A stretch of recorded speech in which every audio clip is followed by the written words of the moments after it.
Why does Animal Kingdom feel hotter than any other park? Why are some of the theme parks closing just after sunset? And how do gas-powered race cars from the 1970s fit in today's Tomorrowland? There are some things at Walt Disney World that just don't make sense, at least on the surface. So today, I'm clearing up some Walt Disney World operational mysteries, starting with one that leaves you with little to do once the sun goes down. Coming in at number 5, we have the mystery of the shrinking clock and the steady contraction of those daily park schedules. It makes absolutely no sense that in an era where Disney is charging more than ever for a park ticket, the actual operating hours have shrunk compared to just 7 or 8 years ago. If you're a long-term fan, you aren't imagining things. Your park day is objectively shorter. If we look back to the 2017-2018 season, the standard operating day looked remarkably different than it does in 2026. Back then, it was common to see Epcot and Hollywood Studios routinely operating until 10 p.m. or 11 p.m. during peak seasons. Even better, we had the original Extra Magic Hours, which offered up to 3 additional hours of nighttime access to resort guests at no extra cost. Magic Kingdom frequently pushed past midnight, even during the moderately busy weeks, creating that legendary late-night vibe where you could ride Big Thunder Mountain under the stars with a 10-minute wait. Animal Kingdom is perhaps the most striking example of this retreat. Following the opening of Pandora, the World of Avatar in 2017, the parks regularly stayed open until 10 p.m. or 11 p.m. It was the golden era for that park. You could experience the bioluminescence of Pandora, take in a nighttime show like Rivers of Light, and even go for a moonlit safari. The situation is equally confusing at Epcot and Hollywood Studios, which now consistently hit a hard stop at 9 p.m. During the summer months, this creates a bizarre sunset paradox. In Orlando, the sun doesn't set until roughly 8:30 p.m. in June and July.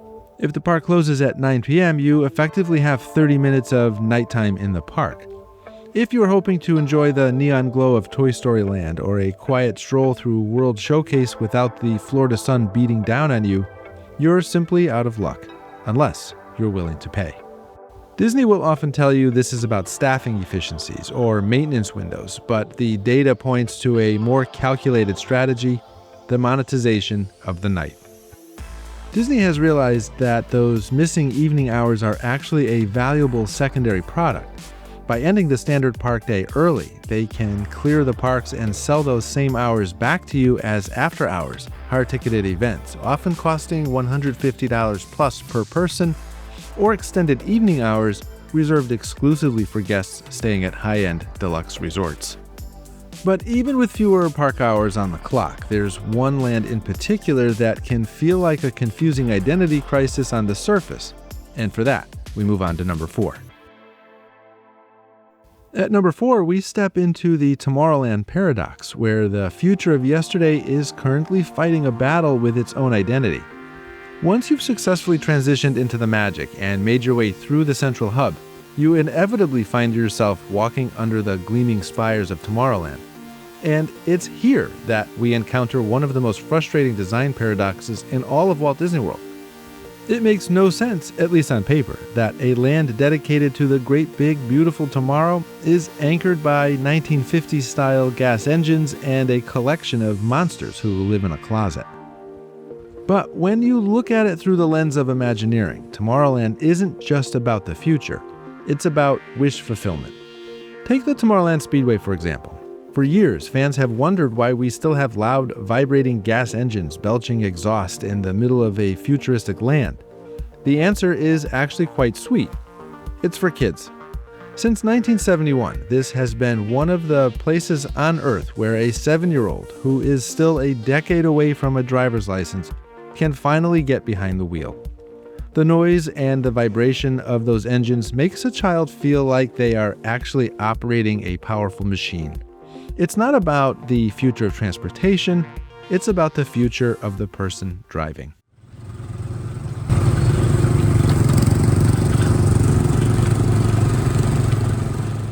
However, as we stand here in 2026, the Yesterdayland era is finally coming to a close. With the new Cars Land themed expansion in Frontierland, the Speedway's old school identity is going to become redundant. Rumors are swirling that the Magic Kingdom Tomorrowland Speedway is ready to retire. Imagineering is reportedly looking at a high-speed light pod race that pulses with neon at night, finally aligning the speedway with the high-tech aesthetic of its neighbor, Tron Light Cycle Run. When Buzz Lightyear's Space Ranger Spin first opened, Tomorrowland was embracing a retro futurist aesthetic, the future that never was, inspired by the pulp fiction sci-fi of the 1950s. Buzz with his wings and laser blasters is a perfect tribute to that nostalgic vision of outer space. And just this month, we've seen the grand opening of the attraction following its 2026 BuddyBot upgrade, featuring a brand new ultra-responsive blaster system and high-def digital targets.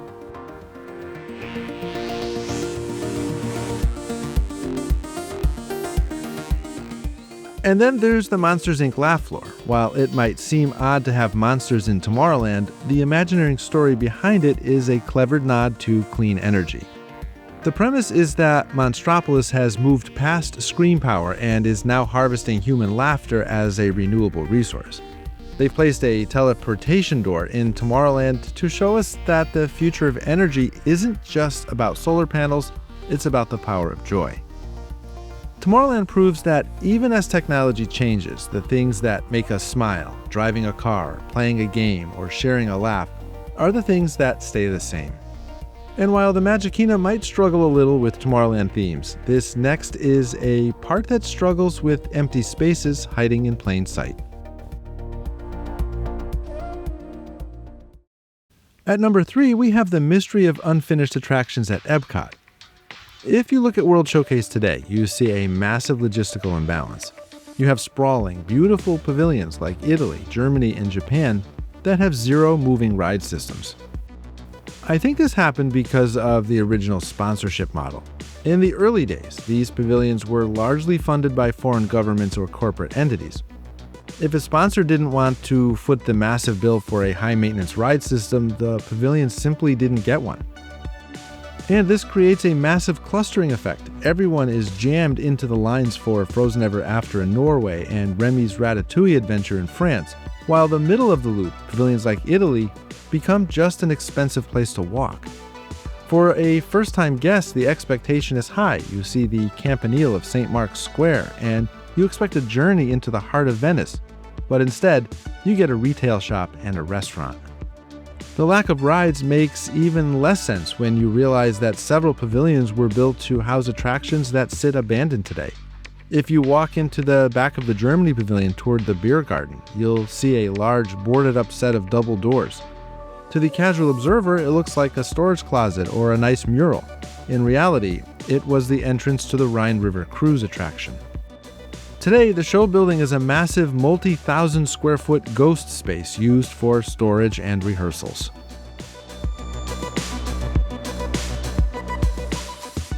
A similar mystery exists in Japan.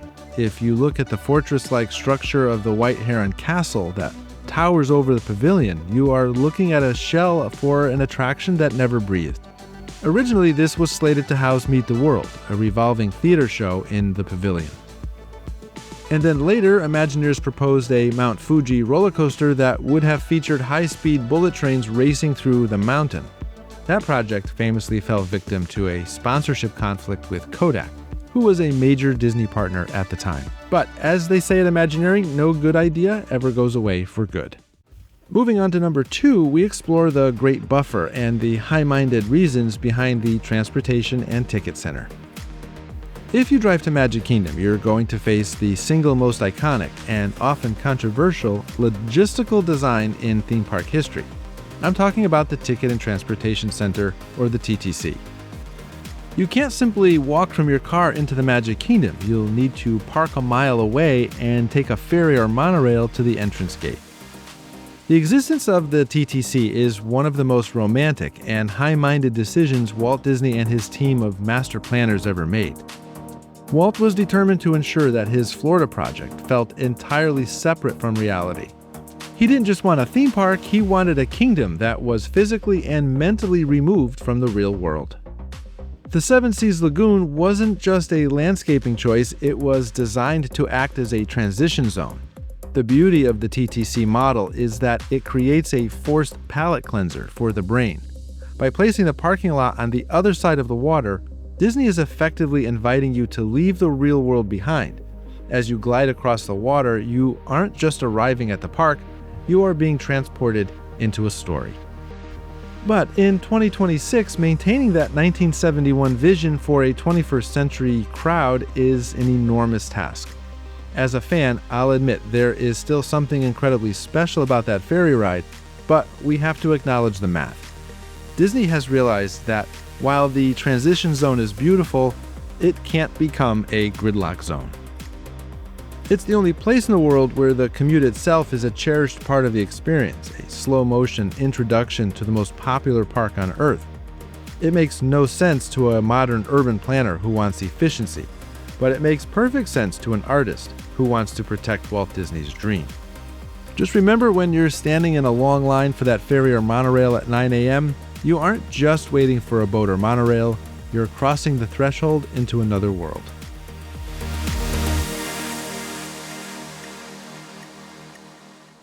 And finally, at number 1, we have the mystery of the Great Sauna and the scientific reason why Disney's Animal Kingdom theme park is consistently the hottest spot on property. It's the most common complaint you'll hear on a Disney Facebook group or while standing in a mid-afternoon line at the Harambe Market.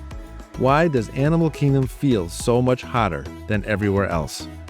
We've all felt it, that heavy, motionless air that hits you the second you cross the bridge into Discovery Island. You aren't imagining it, and you aren't alone. In fact, season guests and annual pass holders have long sworn that it's a full 10 degrees hotter than the Magic Kingdom or Epcot. But if you were to hold up a calibrated thermometer in the middle of Africa, the actual air temperature would likely read within a degree or two of Main Street, USA. The discrepancy isn't the heat, it's the microclimate.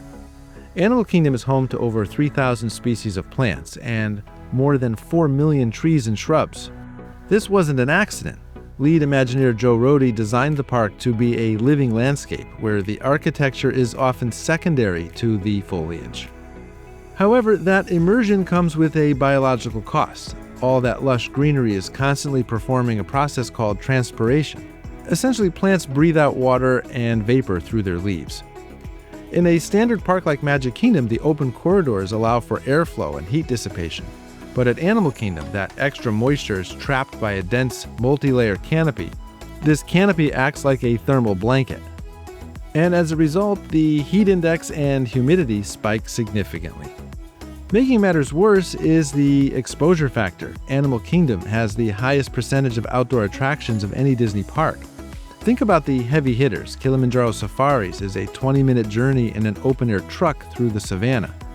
The Maharaja Jungle Trek and Gorilla Falls Exploration Trail are entirely outdoor walking paths. Even the high-speed thrills of Expedition Everest take place on an exposed mountain. And Kali River Rapids, despite the water, leaves you baking in an outdoor queue and on an open raft. Animal Kingdom offers very few climate-controlled escapes, aside from Avatar Flight of Passage and the Festival of the Lion King. You are essentially committing to being outdoors for 90% of your day.